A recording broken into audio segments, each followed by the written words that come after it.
واكنا وحور معناك إنه وحي قصة حرم مركب ماشان يدا في جروجي يقربي تلي وبنت هذا سيدا معناها هذيك جروجي يقوم سوقل كده محاسة ما يربتي ناس كحشة وأفكار نحر أخلاق من اللي هذي هاي إنا إيكو ستة ما ربتين جروجي وحي أصاق شيء ما هسكتين هذا عيب si aad u daawato dhammaan musalsalaadka ku baxa af Soomaaliga adigoo daawanaya habeen walba 33 musalsal mid walbana xiliga uu TV-ga saaran yahay 2 daqiiqo kadib aad ku daawan kartaa ugu horreyn application-ka Telegram-ka ah kala soo deg Play Store-ka xagga kore ku qor Telegram markaad soo dejisato kadib app-ka waa soo dejisanaysaa numberkaaga caadiga ah ku samaysanaysaa sida WhatsApp-ka kale kadib markaad soo samaysato xagga kore searching-ka aad waxa qoraysaa Asaas TV markaad intaas qorto waa kaas kanaalka halkaas ayuu ka soo baxayaa waad ku dhufanaya kanaalka marka kanaalka ku dhufato kadib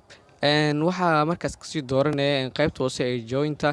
marka halkaas taabato waad ku soo biirsalaadka ama aad arki weyso waxaad markaas sii taabanaysaa meelaha nambarada ku qoran yihiin ama nambarka shaashada saaran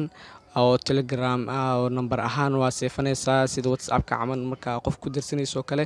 marka sidaas oo kale kadib halkaas la xiriir halkaas ayaa lagaaga caawin doonaa adigoo heli doono musalsalaad